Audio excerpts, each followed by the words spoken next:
नमस्कार, मैं दौलत शर्मा और आप देखना शुरू कर चुके हैं SPN9 न्यूज और स्वागत है आपका हमारे इस खास प्रोग्राम चुनावी अखाड़ा 2023 का। मैं यहाँ पर अब 2023 समाप्त होने वाला है, लेकिन चुनावी नजरिए से देखा जाए तो ये 2023 के जो अंतिम महीने थे नवंबर और दिसंबर की, तो इसमें काफ़ी ऐसे बड़े विवाद उठे। काफ़ी यहाँ पर हमने चुनाव भी होते हुए देखे। 5 राज्यों के चुनाव हमने यहाँ पर देखे, जिसमें छत्तीसगढ़, मध्य प्रदेश, मिजोरम, राजस्थान और तेलंगाना था। और यहाँ पर कहा जा रहा था ये 2024 का सेमीफाइनल है। जो यहाँ पर सबसे ज़्यादा राज्य जीतेगा, समझ लीजिए 2024 उसका ही यहाँ पर होना तय है। और अब हमने यहाँ पर देखा कि भाजपा छत्तीसगढ़, मध्य प्रदेश और राजस्थान में अपनी बहुमत से सरकार बना लेती है और अपने तीनों सीएम का नाम यहाँ पर काफ़ी विवाद के बाद घोषित भी कर देती है। लेकिन सबसे बड़ी बात यहाँ पर आती है कि आखिर शिवराज सिंह चौहान जो मध्य प्रदेश के पूर्व मुख्यमंत्री हैं, वसुंधरा राजे सिंधिया जो राजस्थान के पूर्व मुख्यमंत्री हैं, और यहाँ पर रमन सिंह जो छत्तीसगढ़ के मुख्यमंत्री हैं, जो पूर्व मुख्यमंत्री हैं, उनका अब क्या होगा? उनका फ्यूचर कैसे डिसाइड किया जाएगा? उनका जो राजनीति लक्ष्य है, एक क्या सीएम बनना ही था या फिर अब वो यहाँ पर केंद्र की राजनीति करते हुए भी नजर आएंगे? लगातार कई सारे यहाँ पर सवाल हैं और कई सारे राजनीतिक समीकरण सामने खड़े होते हैं, क्योंकि 2024 से पहले 2023 में लोगों का ऐसा कहना है कि भाजपा ने उनको निराश कर दिया। क्यों कर दिया? क्योंकि यहाँ पर शिवराज सिंह चौहान को मौका नहीं दिया, वसुंधरा राजे को मौका नहीं दिया, और लोगों का कहना है हमने तो वोट अपने प्रिय मामा जी को देख के ही किया था। हमने यहाँ पर मोदी मैजिक को नहीं बल्कि उनकी योजनाओं को देखकर उनको वोट किया था। राजस्थान में भी लगभग लोग यही कहते हुए नजर आए। लेकिन यहाँ पर लोगों को सबसे ज्यादा दुख है शिवराज सिंह चौहान का, और अब लोग कह रहे हैं कि उनका फ्यूचर क्या होगा, कि क्या उनको यहाँ पर प्रधानमंत्री कॉल करेंगे। और लोग यहाँ पर ये भी कह रहे हैं कि 2023 में तो जो बीजेपी ने कर दिया था कर दिया, लेकिन अब 2024 में बीजेपी की खैर नहीं। तो क्या 2024 में बीजेपी लड़खड़ा जाएगी? यहाँ पर इंडिया अलायंस को कहीं ना कहीं बीजेपी ने जो फैसले लिए हैं, हर राज्य में जो नया सीएम उतारा है, उसका खामियाजा भुगतना पड़ेगा और ये प्लस पॉइंट जो है इंडिया अलायंस की तरफ चला जाएगा। इसी पर आज चर्चा करेंगे। यही विषय रहेगा कि आखिर किस तरीके से 2023 ने 2024 की जो है भूमिका रच दी है। इस पूरी डिबेट में हमारे साथ अक्षय है, उनसे यहाँ पर सवाल करेंगे। अक्षय, पहला सवाल मेरा ये रहेगा कि क्या यहाँ पर जो 3 बड़े दिग्गज नेता हैं, उनके फ्यूचर को लेकर भाजपा क्या सोच रही है? इस बीच जेपी नड्डा का भी जो है बड़ा बयान आया था, तो उनके बयान का अगर आप आकलन करें तो उनके बयान को आप किस तरह देख रहे हैं, और जो लोगों के इमोशंस अपने नेता के लिए हैं उनको किस तरीके से आप घटा जोड़ करके, या फिर क्या देखते हैं कि इन दोनों में क्या अंतर है और लोगों के मन में अभी क्या चल रहा होगा? देखिए दौलत, जिस तरह से आपने ये सवाल किया तो मुझे लगता है ये दोनों ही चीज़ें अलग अलग है, इसीलिए मैं यहाँ पर दो कह रहा हूँ, दोनों कह रहा हूँ। एक और यहाँ पर बात आती है कि इन तीनों राज्यों के अब जो पूर्व मुख्यमंत्री यहाँ पर हो चुके हैं, उनका भविष्य क्या कुछ होगा, और अब जो जनता का रुख है, जनता का जो यहाँ प्रतिक्रिया देखने को मिल रही है अपने अपने राज्यों के नए मुख्यमंत्रियों को लेकर के, उस पर क्या चीज़ हो सकती है। तो देखिए, सबसे पहले अगर हम दिग्गजों की बात करें तो यहाँ पर मुझे लगता है दिग्गजों के रवैये पर भी निर्भर करता है। 3 राज्य हैं यहाँ पर, तीनों ही राज्यों में भारतीय जनता पार्टी ने जो मुख्यमंत्री अब तक रहते आए थे उनको बिठा दिया है, बेंच पर आराम एक तरह से दे दिया है और नए चेहरों को मुख्यमंत्री बना दिया। छत्तीसगढ़ की बात करें तो रमन सिंह, उन्हें आराम दे दिया गया है, लेकिन ये चीज़ नहीं भुलाई जा सकती कि रमन सिंह 3 बार लगातार छत्तीसगढ़ के मुख्यमंत्री रहे हैं, और ये केवल 3 शब्द नहीं है, ये 15 साल है, और वो 15 साल 2003 से 2018 तक है, और अब जाकर के उन्हें आराम दे दिया गया है। लेकिन यहाँ पर ये चीज़ भी हमें मुझे लगता है देखनी होगी कि रमन सिंह को अगर पार्टी ने पीछे बिठाया है तो रमन सिंह की तरफ से कोई भी बगावती सुर देखने को नहीं मिला है। एक भी शब्द आपको ऐसा नहीं सुनने को मिलेगा रमन सिंह की ओर से कि वो कहीं ना कहीं पार्टी के खिलाफ बगावत का सोच रहे हैं। मध्य प्रदेश पे आते शिवराज सिंह चौहान को लेकर लगातार अटकलें हैं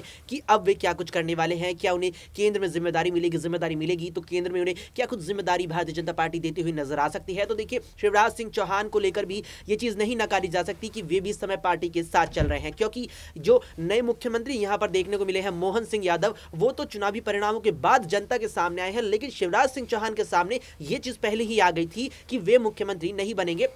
इस बात का अंदाजा इस चीज से लगाया जा सकता है कि चुनावी प्रचार के दौरान शिवराज सिंह चौहान ने अपनी कई जनसभाओं और कई रैलियों में इस बात का जिक्र किया था कि मैं चला जाऊंगा तो क्या कुछ होगा, क्या मैं चला जाऊं, क्या मुख्यमंत्री मुझे बनना नहीं चाहिए।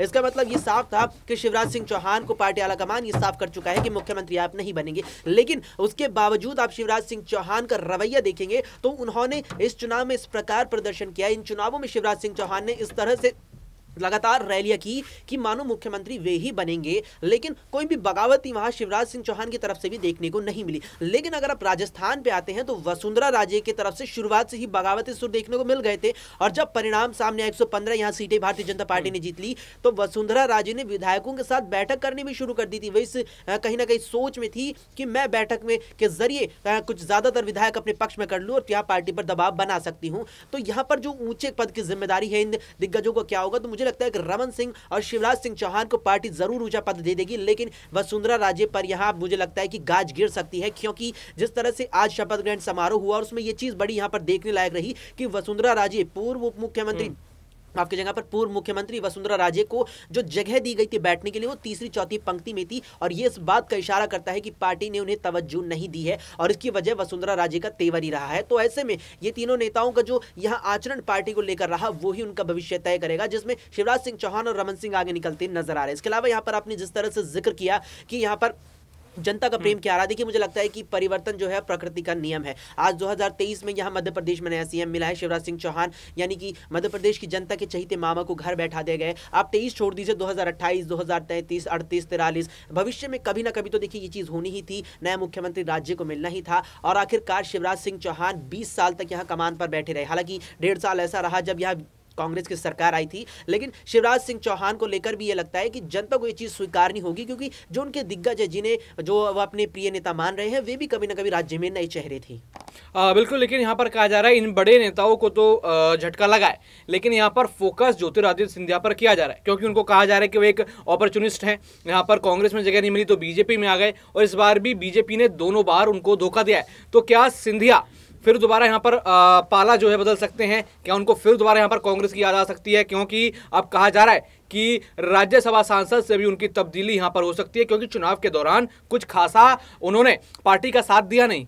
देखिए मैं इस चीज़ से बिल्कुल भी सहमत नहीं हूं, क्योंकि आपने जिस तरह से ज्योतिरादित्य सिंधिया का जिक्र किया कि उनके मन में ये ना आ जाए कि मैं यहाँ पर घर वापसी यानी कांग्रेस में चला जाऊं, तो मुझे लगता है कि बीजेपी आलाकमान ऐसा है कि अगर ज्योतिरादित्य सिंधिया के दिमाग में ये चीज़ आएगी तो उससे पहले पार्टी आलाकमान के दिमाग में ये चीज़ आएगी कि सिंधिया ऐसा कदम उठा सकते हैं। आपने जिक्र किया कि तवज्जो उन्हें नहीं दी गई, आपने जिक्र यहाँ पर इस बात का भी किया कि कुछ खास प्रदर्शन नहीं रहा। देखिए भारतीय जनता पार्टी जो किसी पे आभार अगर व्यक्त करना चाहती है तो निश्चित रूप से उसका आभार व्यक्त करती है, अगर पार्टी को लगता है कि उसने पार्टी के लिए कुछ किया है। आपने शपथ ग्रहण समारोह मध्य प्रदेश का देखा, उसमें देखने को मिला था जिस तरह से तमाम दिग्गज मंच पर मौजूद थे, उसमें 11 अन्य राज्यों के मुख्यमंत्री भी बुलाए गए थे, कई राज्यों के मुख्यमंत्री भी थे वहां पर। शिवराज सिंह चौहान जिस तरह से पूर्व मुख्यमंत्री एमपी के थे, तो साथ में ज्योतिरादित्य सिंधिया को भी मंच साझा करने का मौका दिया गया था, मंच पर उन्हें आमंत्रित किया गया था। इसका मतलब यह था कि पार्टी जानती है, पार्टी ने इस बात को स्वीकारा है कि यहाँ पर ज्योतिरादित्य सिंधिया ने इन चुनावों में भारतीय जनता पार्टी के लिए प्रचार किया है, जिसका परिणाम पार्टी को सकारात्मक मिला है। तो ऐसे में यहाँ ज्योतिरादित्य सिंधिया को 2024 के लोकसभा चुनाव के बाद बड़ी जिम्मेदारी मिलने की पूरी संभावनाएं हैं।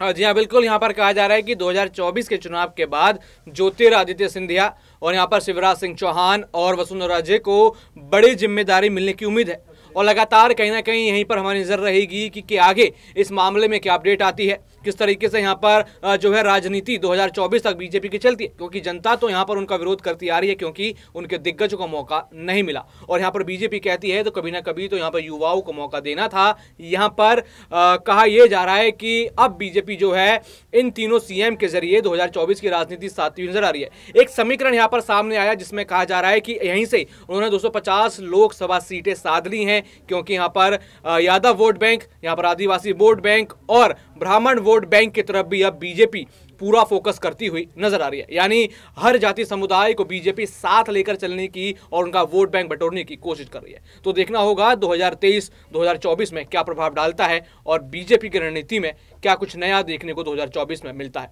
बाकी और भी ऐसी खबरें जानने के लिए देखते रहिए SPN9 न्यूज़। धन्यवाद।